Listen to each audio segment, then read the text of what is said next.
Panna Maryja, Panna dzieciątko piastuje. Józef święty, Józef święty, Pana pielęgnuje.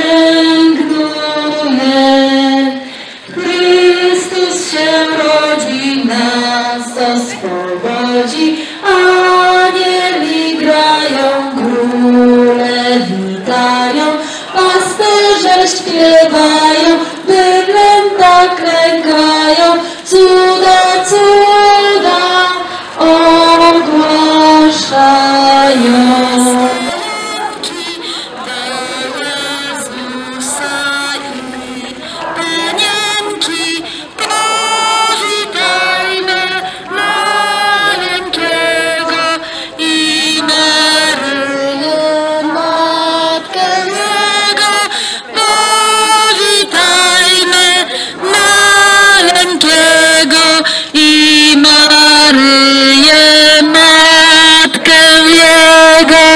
Witaj Jezu ukochany, od patriarchów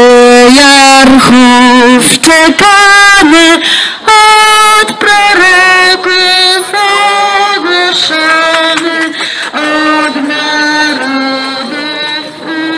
upragniony, od proroków. Lepsze chcesz się zmieniać, rób rachunek, rób sumienia.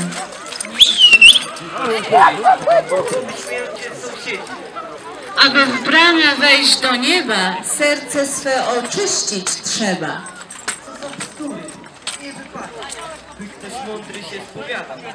Wszyscy święci radzą w niebie, zacznij zmianę dziś od siebie.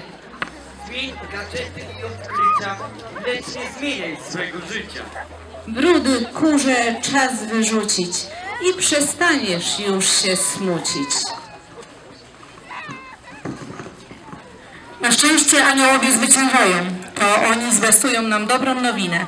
Wraz z 3 królami przekroczymy zaraz próg nadziei w bramie anielskiej, by pokłonić się nowonarodzonemu Bogu w ubogiej stajence.